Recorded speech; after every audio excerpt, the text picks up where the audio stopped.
시청자 여러분, 안녕하십니까? 문재인이 김정은에게 호구로 잡히는 바람에 국민들이 죽어나가고 있습니다. 국민이 불태워지고 있습니다. 월북인지 표류인지 여하튼 비무장 민간인을 총살하고 시신을 기름불로 태워버린 엽기적인 만행. 그 만행에 많은 국민이 충격과 분노를 느끼고 있지만 유약하고 비겁해서 그런 김정은 정권에게 아무 일도 못하는 이 문재인 정권의 경로가 하늘을 찌르고 있습니다.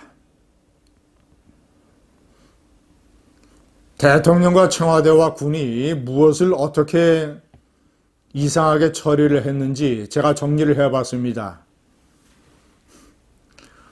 자, 첫 번째, 실종된 것은 21일,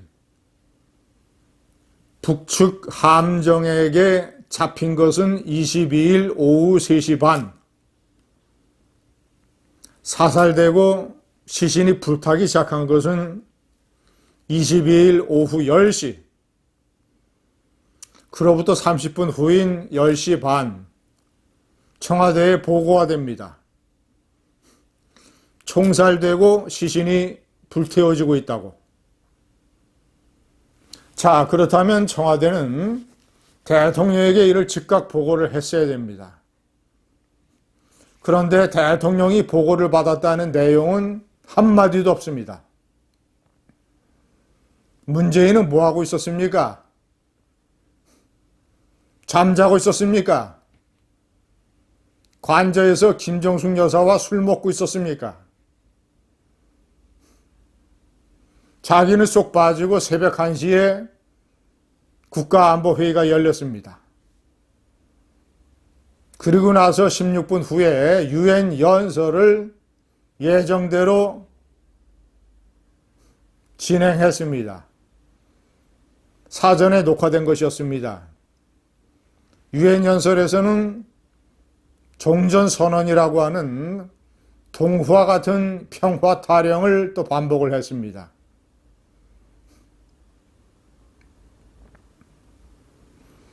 대한민국의 국민의 시신이, 총살을 당한 시신이 기름불에 불태워져서 북한이 캠프파이어를 하는 것처럼 한국의 정보망에 잡힐 정도로 서해 바다를 환하게 밝히고 있었는데, 이 나라의 대통령이란 사람이 잠자거나 다른 일을 하거나,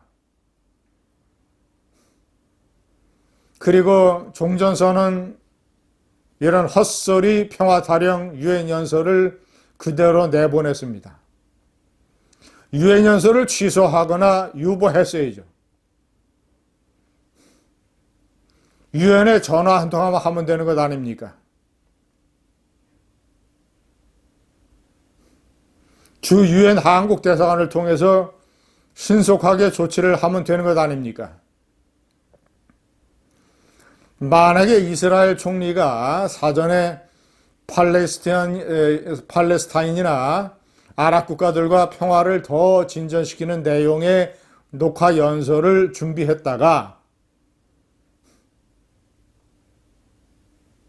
팔레스타인이나 아랍의 무장 게릴라로부터 이스라엘 시민이 총살당하고 시신이 불태워지는 일이 발생을 했다면 이스라엘 총리는 연설을 취소했을 겁니다.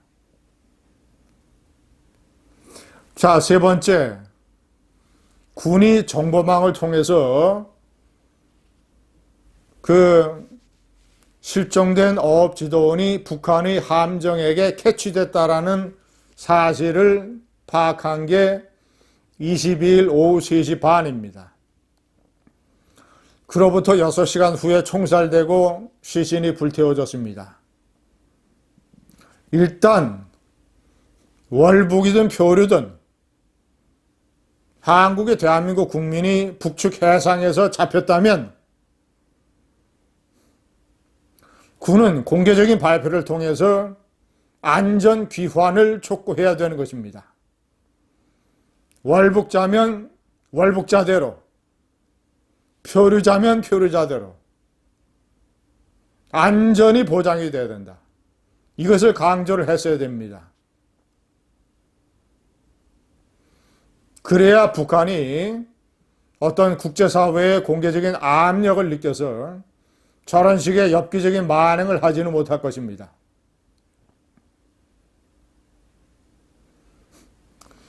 군에서 내놓는 설명도 희한합니다. 이미 북한이 코로나 사태 때문에 북중 지역에서 1km를 사살지대로 설정을 해서 무단으로 침입하는 밀수꾼이나 이런 사람들을 사살을 했다. 똑같은 경우가 해당이 된 거다. 뭐 이런 뜻으로 해명을 하고 있습니다.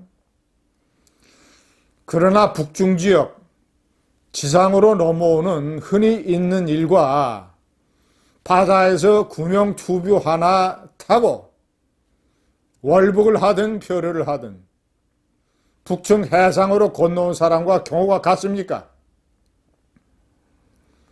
월북이면 월북대로 조사를 해서 조치를 하고, 실종이나 표류면 코로나와 상관없이 구조하고 인도적인 지원을 해야 되는 것이 국제적인 규범 아닙니까? 그런데 코로나 핑계를 대서 총격으로 사살하고 그리고 시신을 불태워버린다고요? 민족끼리를 외치는 남측의 동포를 북중 국경과 사정이 180도 다른데, 아니 일단 체포를 한 다음에 코로나 방역 조치를 취하고 뭐 마스크를 씌운다든가 뭐 소독을 한다든가 이렇게 한 다음에 월북이나 표류에 따른 조치를 결정을 하는 것이 국제적인 규범이요 인도주의적 저사가 아니겠습니까? 처음에 한국군에서 흘러나온 얘기는 원거리에서 사살을 했다라는 것이었습니다. 이 또한 북한의 책임을 면해주기 위해서. 왜냐, 근거리에서 사살을 했으면 이번처럼 명백하게 모든 정황을 파악을 하고 북한이 총살을 한 것이 되어버리기 때문에